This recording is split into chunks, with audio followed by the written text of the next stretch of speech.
இந்த நபியின் உம்மத்தாக இருப்பதற்காக அல்லாஹ் நமக்கு எண்ணற்ற சிறப்புகளை வழங்கி இருக்கிறான்.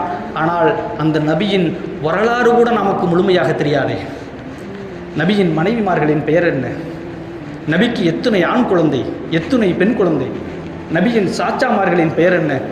அந்த நாயகம் ஸல்லல்லாஹு அலைஹி வஸல்லம் அவர்களுடைய பெயரை சொல்லி கலிமாவை முன்மொழிந்த நமக்கு இந்த வரலாறு தெரியாது என்பது எத்துணை கைசேதமான விஷயம். அது நாயகம் ஸல்லல்லாஹு அலைஹி வஸல்லம் அவர்கள் இந்த வருடத்தில் பிறந்தார்கள்.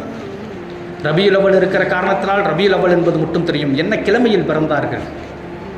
எத்துணை வயதில் அவர்களுக்கு நபி பட்டம் கிடைத்தது? வாழுகிற காலத்தில் எத்தனை மனைவியை அவர்கள் தலாக் சொன்னார்கள்? அவர்களுக்கு எத்துணை ஆண் குழந்தை இருக்கிறது என்று சொன்னால் ஃபாத்திமாவை தாண்டி வேறு குழந்தை ரசூலுல்லாவுக்கு இருக்கான்னு நினைக்கிற நிலைமையில தானே நம்முடைய நிலைமை இருக்கிறது. அந்த முத்துநபியின் வரலாறை நாமே முழுமையாக அறிந்து கொள்ளவில்லை என்று சொன்னால் இது எத்துணை கைசேதத்திற்கான விஷயம் நண்பர்களே.